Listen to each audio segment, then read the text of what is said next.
यह वचन मानो ब्रह्मांड के हृदय से निकला हुआ महाघोष है जो चारों दिशाओं में गूंज उठता है। मैं आत्मा निर्मल हूँ, शांत हूँ। मैं शुद्ध चेतना स्वरूप हूँ। मैं प्रकृति माया के जाल से परे असीम हूँ। यह हमें जगाने का परम संदेश है, उस भ्रम जाल से बाहर निकलने का आह्वान है जिसने हमें नश्वर शरीर या क्षणभंगुर मन से जोड़ रखा है। यह वचन मानो आत्मा का महानाद है जो हमें अपनी सच्ची पहचान को पहचानने का आह्वान देता है। हम सदैव से ही शुद्ध आत्मा रहे हैं, परंतु अज्ञानता के आवरण ने हमें अपनी चमक को भूलने पर मजबूर कर दिया है। यह वचन उस आवरण को हटाने और अपने स्वरूप को पहचानने का मार्ग दिखाता है। यह वचन हमें यह भी समझाता है कि हम प्रकृति माया से परे हैं। माया का जाल क्षण भंगुर और परिवर्तनशील है, जबकि हम अविनाशी और शाश्वत आत्मा हैं। हमें माया के मोह में नहीं फंसना चाहिए, अपितु उससे परे जाकर अपनी वास्तविक स्वरूप को प्राप्त करना चाहिए। यह वचन अज्ञान के अंधकार को भेदने वाला दीप है। जैसे दीप जलते ही अंधकार दूर हो जाता है, वैसे ही इस महावाक्य के प्रकाश में हमारी अज्ञान की निद्रा भंग होती है और आत्मज्ञान का प्रस्फुटन होने लगता है। यह वचन हमें ज्ञान का मार्ग दिखाता है। ज्ञान ही वह दीप है जो हमें अज्ञान के अंधकार से बाहर निकालकर आत्म साक्षात्कार की ओर ले जाता है। हमें ज्ञान प्राप्त करने का प्रयास करना चाहिए ताकि हम अपनी सच्ची पहचान को समझ सकें और मोक्ष प्राप्त कर सकें। यह वचन हमें यह भी समझाता है कि आत्मज्ञान धीरे धीरे होता है। जैसे दीप धीरे धीरे जलता है और अंधकार को दूर करता है, वैसे ही आत्मज्ञान भी धीरे धीरे हमारे हृदय में प्रकाश फैलाता है। हमें धैर्य रखना चाहिए और निरंतर आत्मज्ञान के लिए प्रयास करते रहना चाहिए। यह वचन हमें ब्रह्मनिष्ठा का मार्गदर्शन भी देता है। जब हम बार बार इस महावाक्य का जाप करते हैं तो हमारा चित्त उस दिव्य सत्ता में लीन हो जाता है। हम धीरे धीरे यह अनुभव करने लगते हैं कि वही चेतना हमारे भीतर भी विद्यमान है। इस प्रकार यह वचन हमें आत्म साक्षात्कार के पवित्र पथ पर अग्रसर करता है। यह वचन हमें भक्ति का मार्ग भी दिखाता है। भक्ति ही वह साधन है जिसके द्वारा हम ब्रह्मनिष्ठा प्राप्त कर सकते हैं। हमें निरंतर भगवान का ध्यान करना चाहिए और उनके प्रति प्रेम और भक्ति का भाव रखना चाहिए। यह वचन हमें कर्मयोग का मार्ग भी बताता है। कर्मयोग ही वह मार्ग है जिसके द्वारा हम ब्रह्मनिष्ठा प्राप्त कर सकते हैं। हमें कर्म को कर्तव्य समझकर करना चाहिए और उसका फल भगवान को अर्पित करना चाहिए। इस चैनल की सफलता में आपका योगदान सबसे महत्वपूर्ण है। आपकी प्रेरणा और समर्थन की बदौलत ही हम ये सार्थक सामग्री लाने में सक्षम हुए हैं।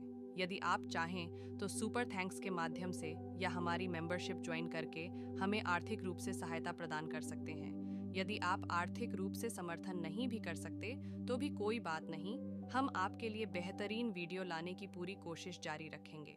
आपका हर योगदान हमें और भी बेहतरीन वीडियो बनाने के लिए प्रेरित करता है।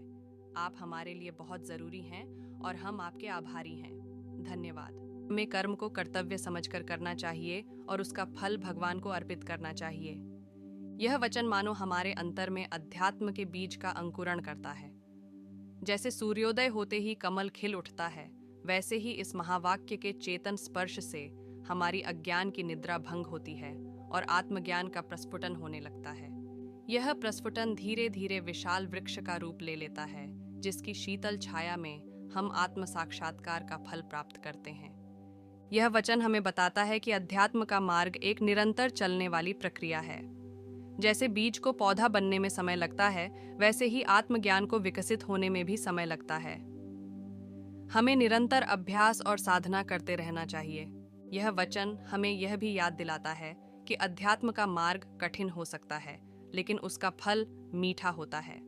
आत्मज्ञान प्राप्त करना ही जीवन का परम लक्ष्य है और यह लक्ष्य प्राप्त करने के लिए हमें कठिन परिश्रम करने के लिए तैयार रहना चाहिए।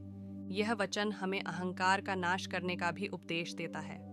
जब हम यह जान लेते हैं कि हम आत्मा हैं जो निर्मल, शांत और असीम है, तो अहंकार का बोझ हमारे कंधों से हट जाता है।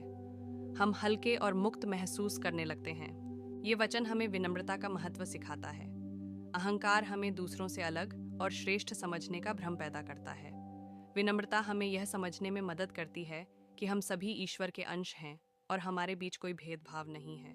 यह वचन हमें यह भी याद दिलाता है कि अहंकार मोक्ष प्राप्ति में सबसे बड़ी बाधा है। जब तक हम अहंकार से ग्रस्त रहते हैं तब तक हम आत्म साक्षात्कार प्राप्त नहीं कर सकते। हमें अपने अहंकार को त्यागना होगा और आत्मसमर्पण का भाव रखना होगा। यह वचन आध्यात्मिक जीवन का आधार है। जब हम इस वचन को आत्मसात कर लेते हैं तो हमारा जीवन पूरी तरह से बदल जाता है।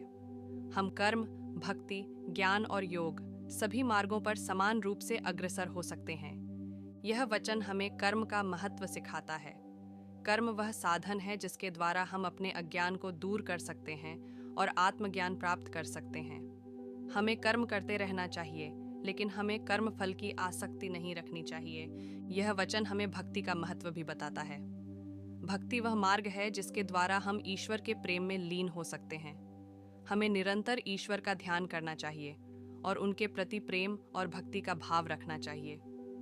यह वचन हमें ज्ञान का महत्व भी समझाता है। ज्ञान वह दीप है जो हमें अज्ञान के अंधकार से बाहर निकालता है और आत्म साक्षात्कार की ओर ले जाता है। हमें सतत ज्ञान प्राप्त करने का प्रयास करना चाहिए। यह वचन हमें योग का महत्व भी बताता है। योग वह मार्ग है जिसके द्वारा हम अपने मन और शरीर को नियंत्रित कर सकते हैं और आत्म साक्षात्कार प्राप्त कर सकते हैं। हमें योग अभ्यास करना चाहिए और अपने मन को स्थिर करना चाहिए। यह वचन आध्यात्मिक यात्रा का प्रारंभ बिंदु है। जब हम इस वचन पर मनन करते हैं तो हमारी आत्मा जागृत होती है और हम आत्म साक्षात्कार की ओर अग्रसर होने लगते हैं। यह वचन हमें जिज्ञासा का महत्व सिखाता है। आत्म साक्षात्कार की यात्रा जिज्ञासा से ही शुरू होती है। हमें यह जानने की इच्छा होनी चाहिए कि हम कौन हैं, हम कहाँ से आए हैं और हम कहाँ जा रहे हैं। यह वचन हमें सत्संग का महत्व भी बताता है। सत्संग वह मार्ग है जिसके द्वारा हम ज्ञान प्राप्त कर सकते हैं और अपनी आध्यात्मिक यात्रा में सत्संग वह मार्ग है जिसके द्वारा हम ज्ञान प्राप्त कर सकते हैं और अपनी आध्यात्मिक यात्रा में प्रगति कर सकते हैं। हमें सत्संगति करनी चाहिए और उन लोगों से मिलना चाहिए जो आध्यात्मिक पथ पर चल रहे हैं। यह वचन हमें यह भी याद दिलाता है कि आध्यात्मिक यात्रा एक व्यक्तिगत यात्रा है। कोई दूसरा व्यक्ति हमारे लिए आत्म साक्षात्कार प्राप्त नहीं कर सकता। हमें स्वयं प्रयास करने होंगे और अपनी आध्यात्मिक यात्रा पूरी करनी होगी। आज के लिए बस इतना ही। सब्सक्राइब और शेयर करना न भूलें। अपने सुझाव कमेंट में ज़रूर दें। धन्यवाद। आशा है कि आपको आज की बातें पसंद आई होंगी। अगली बार फिर मिलेंगे। तब तक सुरक्षित रहें और स्वस्थ रहें। नमस्ते।